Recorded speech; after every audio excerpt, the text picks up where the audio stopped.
Hey guys, welcome to another episode of CarpFishing.Tips. It's just two idiots and a couple of rods. This week we went to fun fishing. We fished at the same position we did the week before, I think, or the week before that, about 2 weeks ago. We decided to use the same spot since we had such good luck, and we caught, I think, 3 fish. Yeah. Our fishing forecast was 80%, but only at 9 o'clock in the morning. We decided to go really early in the morning because on Saturday we didn't have much time, and on Sunday afternoon we had some work to do as per usual. So this is the bowl dips we were working with and the baits.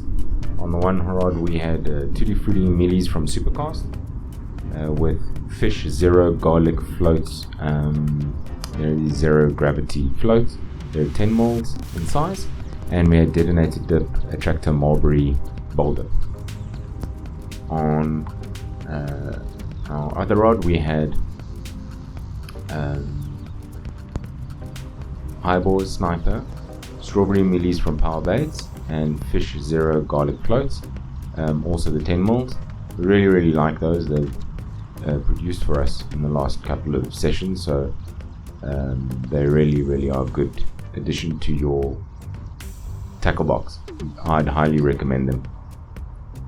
And then on the other rod we had Supercast Chop Chop, Supercast Cotro as bowl dips, and we had Sniper Oozers from Supercast, and Magic Baits silver medals.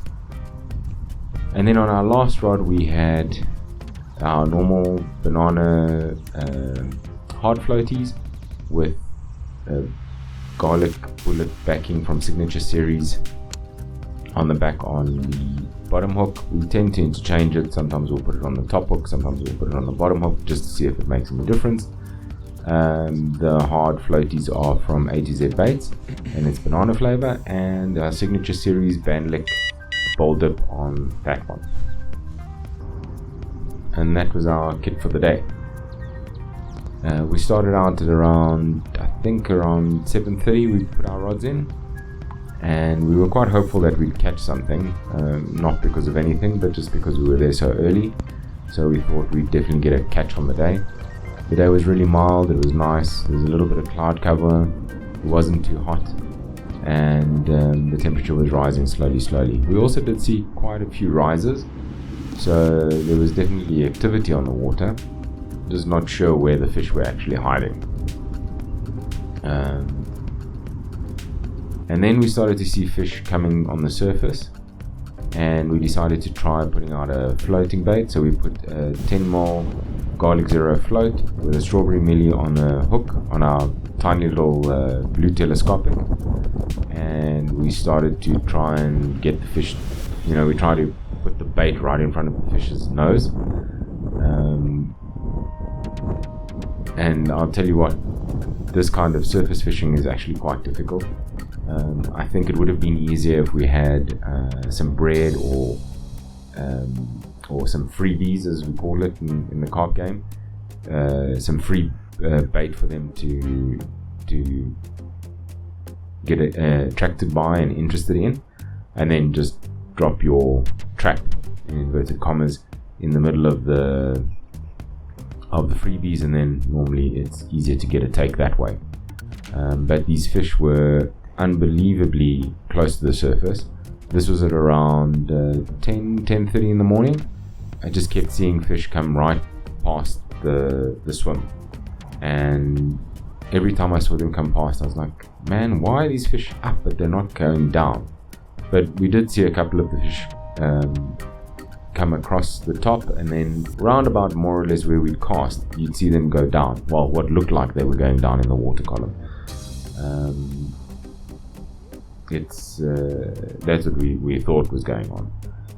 We tried to get the float to kind of move with the water and hopefully follow the fish, in inverted commas, because obviously wherever the water's going is where the food's going as well. And the bigger tip-off that we got that the fish were taking anything off the surface was obviously someone had thrown some bread in down probably to our right, obviously in the hopes of seeing if any fish would come up and take it. And by the time it got to our swim, these fish started attacking it. So we thought, well, you know, if we had some bread, it would be a great idea. And at Fun Fishing, the tackle shop does have bread, but us being a little bit slow on the uptake, we decided to play hard to get, and we just carried on with our fishing tactic until we saw the fish actually coming to the surface of the water. And then unfortunately my camera died. I don't know what happened to it, but it just didn't want to record, and I managed to get a bite off the surface. Really awesome little carp, 2.6 kilos on the net, you know, including the net, so about 2.2 kilos, 2.1, 2.2 kilos, somewhere around there. Really healthy carp, great looking carp, and gave a really good fight. One good thing about that little telescopic is you feel every nudge and every pull of the carp. And then when we noticed that the camera wasn't working, we then thought, well, you know, hey, let's try and get another catch on camera. Unfortunately, we didn't manage to catch anything. And then our other big disappointment of the day is a gentleman came past with a Polaris ATV, this beautiful four-wheeler, with his family and his wife and everyone bundled up in the ATV, and he was driving around the dam. And Jamie actually came, and he was saying that he was just complimenting us on the setup. And obviously, you know, with 4 rods in the water, the whole thing, it does look like quite a what do they call it? It looks very technical.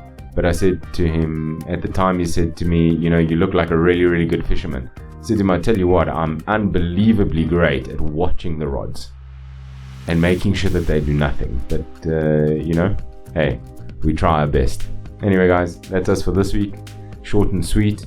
Sorry we didn't get a release and the fight for you, but hopefully technology will one day play ball with us and not give us such headaches.